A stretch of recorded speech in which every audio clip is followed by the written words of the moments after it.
Hello everyone, Stuart back again, and this time I'm going to be showing you how to do an action scene in End of Empires, in this case a combat. Combat is possibly one of the most common forms of action scene you'll be playing in the game, so I thought I'd set up a little scenario here and show you how it is. So what I've got is I've got our noble Titus Antonius with his spear and his shield, and he's wandering down the path, and he has discovered a fallen body in the middle of the path. Now, what I've also done is I've hidden these two goblins equipped with spears, hiding behind shrubbery and bushes and trees and things. And so we're going to attempt to see if they remain hidden. So how this is done is they roll a d100 and see if it gets under their stealth. These hobgoblins, because they are the smallest, they are not the smallest goblin, but the small hobbit-sized goblins, as they're called. They gain a bonus +10 to stealth for their size, and another +20 to their stealth for hiding in the bushes. So we will roll. So we'll just quickly roll the dice. 31.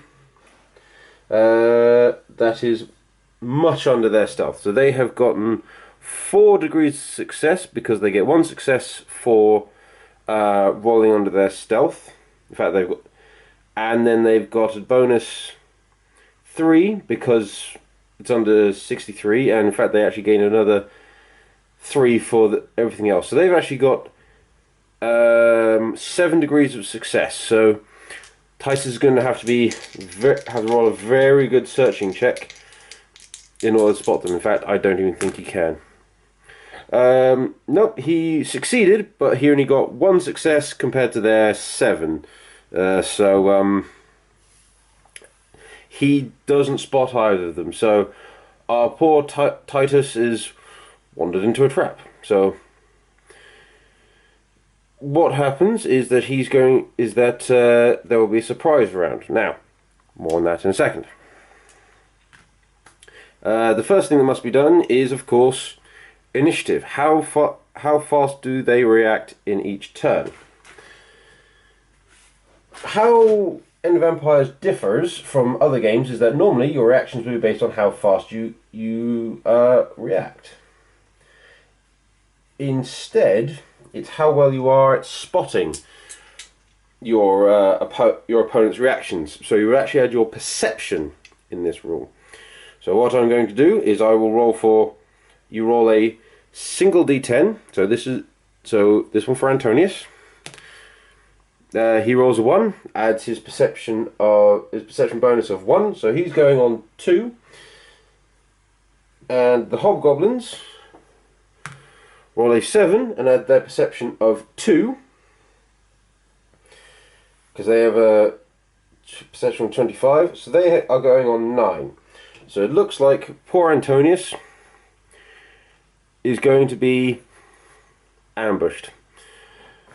Thankfully, however, Antonius has spotted the body, and he is nervous, so he is not caught completely unawares. He may use his reactions, and he has his shield and his spear at the ready, as if you're carrying around, it's easier to hold them in the hand than to do anything else. So the goblins will wait until Antonius wanders up to the body, and then they'll strike, and the action scene begins. So the goblins go first. This one will strike first, and it simply has to make a 1 meter step. So it does a 1 meter step. It has moved through a threatened square, but Antonius is unaware that it is there, so he will not get an attack of opportunity with his spear, for he has some range with it. And then the goblin will attack, rolling a d100, rolling a 20. He will strike, and it's a center. So he's aiming for the center of mass. So melee strike, 38 +10, 48. So he gets 3 degrees of success. And he rolls a 10. So it actually strikes Antonius square in the head. You will then roll a d5 for damage, because goblins are smaller, so their weapons will only do d5 plus a strength. In this case, it will be d5 plus 4 damage. So 2 goes down to 1, goes up to 5. So he's done 5 damage with a weapon penetration of 2. Now, thankfully, Antonius is wearing a helmet. He's wearing his little leather cap with an armor of 9. So, with the armor of 9, you remove 2 points of that from the weapon penetration. So it's left with 7. Now, and all remaining damage is then annulled by the helmet. So it's a glancing blow, he glances just off. Had Antonius not been wearing a helmet, he would have taken quite a nasty blow. The goblin will use another action as a second attack, because it has 2. Same target, so it will be hitting on a... So it will get hitting on a 48 or less as its center strike. Now, because it's a repeat action, if you repeat an action in a single action scene, you suffer a -10 penalty. So from 48 down to 38. And this time, it misses. Quite clearly. And then the other goblin has to make a move. Now, hobgoblins have wings. They are insectoid creatures. So they could fly at this, but... So this goblin is going to attempt to fly into position. So it will roll a gymnastics test, but because of its armor check penalty, it will have some penalties. So, 96. It has failed its fly roll. What this means is, in attempting to fly, it has successfully flown up, caught itself, and must land immediately halfway through its move. So that would be either in this square or this square, so it's going to land there. Because it's landing in a bush, it's going to have to take another gymnastics check in order to land safely. 67, that is a failure, so it has gone prone. It's crashed in the bush and has gone prone. In addition, because it rolled a 93 and its armor check penalty was in place, it now has to take a toughness test in order to not gain a point of fatigue, which it inevitably fails. So now this goblin, or this hobgoblin, it is prone. It is gained a level of fatigue, and it's in a severe bad state. So it has one action left, so it's going to spend its one remaining action to claw its way out of the bush. It still does not gain a point of fatigue, so it is now at -10 for any physical test it is required to take. After the surprise round, they then get to act again, although this time Antonius may block. So once again, this goblin will attack, and it will miss. It will hold its other action in reserve, in case Antonius strikes him. This goblin will attempt to move. So he sees that Antonius has a shield, so he is going to move around the shield.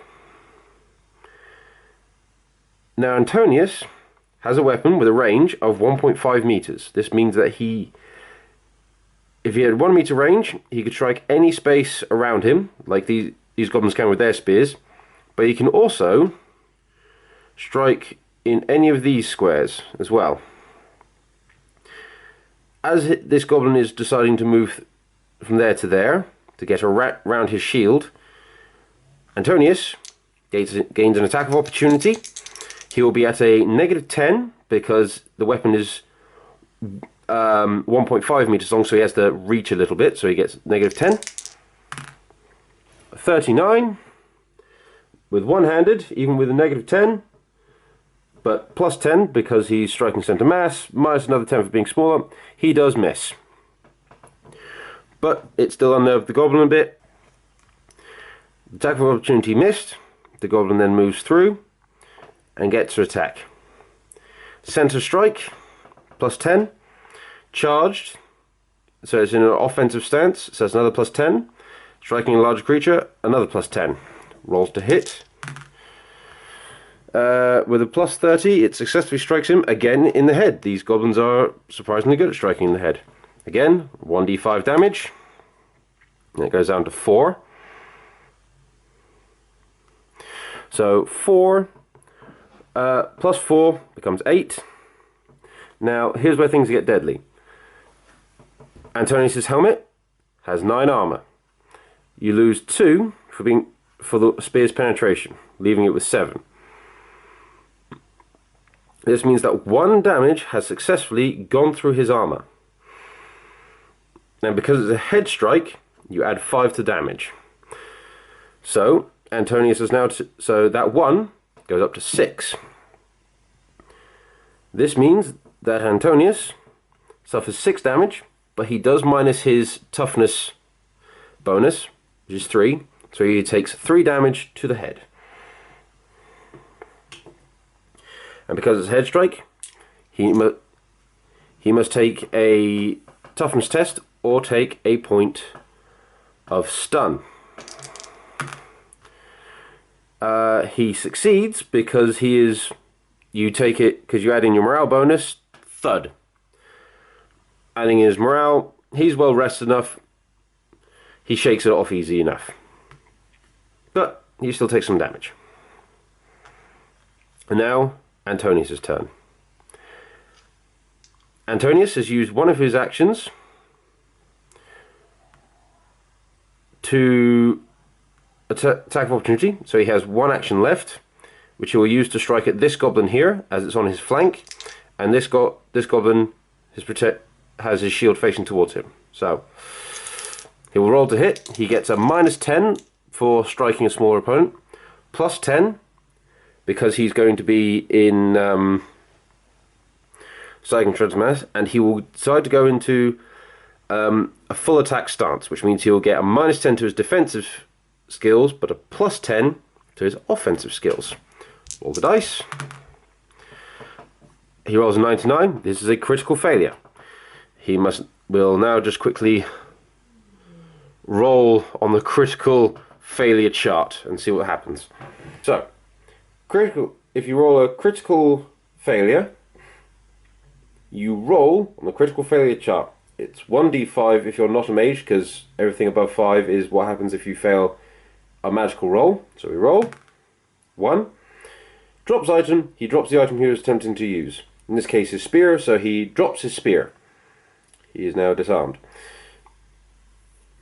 Now Antonius still has a dagger and his shield to defend him, and he still has a free block move which he can use, which he will attempt to use against this flanking goblin if he hits again. So from there on in, I will instead not bore you exactly with the details. I will merely go through round by round, and after the end of the round, I will tell you what's happened. So let's go on to round 2. So what's happened? After this round, this goblin attacked twice, one hitting Antonius' spear, the second one critically failing and dropping his own spear. This goblin missed his first strike. His second strike took Antonius in the upper thigh and rolled a critical success and did 1 point of damage to his padding. So sadly, with his padding, is now 1 armor less, and he took 4 damage in total. Thankfully, he is otherwise unhurt. Sadly, Antonius was unable to block it. Now Antonius used his first action to pick up his spear, and his second action to strike this goblin. He did a lower strike this time, putting his spear in the leg, doing a whopping 10 damage, and doing a major wound to this goblin.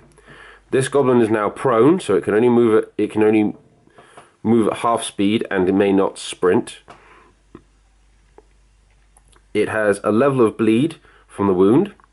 It has a second level of bleed for being wounded, and it is now at -10 for everything because it has gained a point of shaken. It is afraid. So Antonius is not doing so bad now. And with that, we'll go on to round 3. See how Antonius does. Right, okay. So what had happened? This goblin was struck in the head and died instantly. Failed his res check and was essentially decapitated, put through, head was removed. This goblin lost 2 more hit points from bleeding out, was reduced to the dying state and could only crawl away, and Titus had an extra action point left, charged in and finished him off. And with that, what Titus is going to do is he's going to search the area, search the body. He fails, so he doesn't find anything good, but you know, best not to disturb the body. But while he's doing that, we'll say a few more goblins show up. Ha! And this time, Titus is ready for them and spots them coming. Although that one in the woods, has just passed its stealth save by, we'll say, a single degree or 2 degrees, because one for succeeding, one because it's behind a tree. It's not in any shrubbery. Titus gets to try and spot it. Critical successes. He knows exactly where that goblin is. And with that, a new combat round begins. So, these goblins rolled the same speed as Titus, but where they have slightly more agility, they will go before him. This goblin is a goblin mage. It used his turn to cast the Rock Fist spell, or in this case Red Earth Fist, which means that now his punching fist is now encased in rock. It does more damage and has more weapon penetration, so it casts the spell, move around the back, so that from here, it can strike Titus in the back, and Titus will have no defenses against it. In shooting, what this goblin did was it drew 3 arrows at once, put 2 in its hand with the bow, and knocked the other one. That was its action. For you see, you have to draw an arrow, knock an arrow, and then shoot an arrow. That's why it takes some time. But if you hold them in your offhand with the bow, the count is already drawn, so you only have to knock and fire. You often see it in the movies where they will hold arrows like that in reserve, because it's faster to load them. And with that, we'll go through some other things that will happen in this combat. So, on to round 2. Right, so what's happened now is this goblin fired again, missed. This goblin missed once, hit the shield, saved one to block, but failed to block Titus's attack. Titus struck the goblin, causing a critical hit, and caused it to become off balance. Now, these X's represent difficult terrain. If you're on difficult terrain and you become unbalanced, or you're already unbalanced and you're knocked over again, you fall prone. Or you take a test and you fall prone. So now this goblin is currently lying on its back, with it waving its legs in the air. And then Titus turns to strike this goblin, striking it in the weapon arm, you know, his rock fist arm. And where Titus's spear has a weapon penetration of 4, and this goblin has shoddy heavy padding, so it's actually got an armor value of 8. But Titus's spear does piercing damage, and piercing damage against soft armors like padding gains double weapon penetration. So it actually went right through it and damaged his weapon arm, causing a minor wound to the arm. And now the goblin has a -10 to all actions using that arm, including attacking. So it could find itself in some problems now. This goblin shot Titus in the back, but thankfully his chainmail took the blow. And sorry for this poor goblin. He stood up. Titus took an attack of opportunity and stabbed him with his spear, causing him to go down, and is now on the ground, bleeding out, dying because of a headshot. A lot of headshots today, but that's the way things go. And then Titus fully turned back around to strike at the goblin, but that used up his action. And this goblin failed to do any meaningful damage, punched the shield, missed the second attack because it was at some severe penalties. So, on the game again. So what's happened now? Titus successfully killed this goblin. He's done did enough damage with a body shot. You get an extra +3 damage when you damage the body, because that's where all your vital organs are. Killing him. And then because he didn't move, he used his one free move to turn around. And that goblin in the back will now have to make a morale test, as half the units are gone, or more than half his number are gone, and goblins have almost no resolve. They rely solely on their strength of numbers. They have a special bonus to it, and the pheromones of their leaders. This guy is still alive, though dying, so his pheromones still count. So we'll see what happens. 65, nope. He'll get some bonuses, but it'll only go up to 38. He's failed, so this goblin takes a flight roll, succeeds, flies away to warn the rest of the nest, and Titus ends this while guy in the bush. After that, Titus will clean the blue ichor from his spear, and will have to repair his armor. At the end of the fight, what Titus will do is he will attempt to perform a first aid check on himself, because he's lost some hit points. 89. So he's failed to restore any hit points, but it's not a critical failure, so he doesn't do any damage to himself, thankfully. And he doesn't have the tools on him to perform any repairs on his padding, so he'll have to go and search out, go to town, warn them of everything that's happened, but there are goblins in the area, and he will attempt to find someone to pay to fix his armor. He'll probably gather the goblins' gear. It's nothing healthy, but some scrap metal can always be resold. And that is how you do combat action scenes in End of Empires. I hope you've enjoyed your time, and I hope you have a game soon. Thank you, and bye.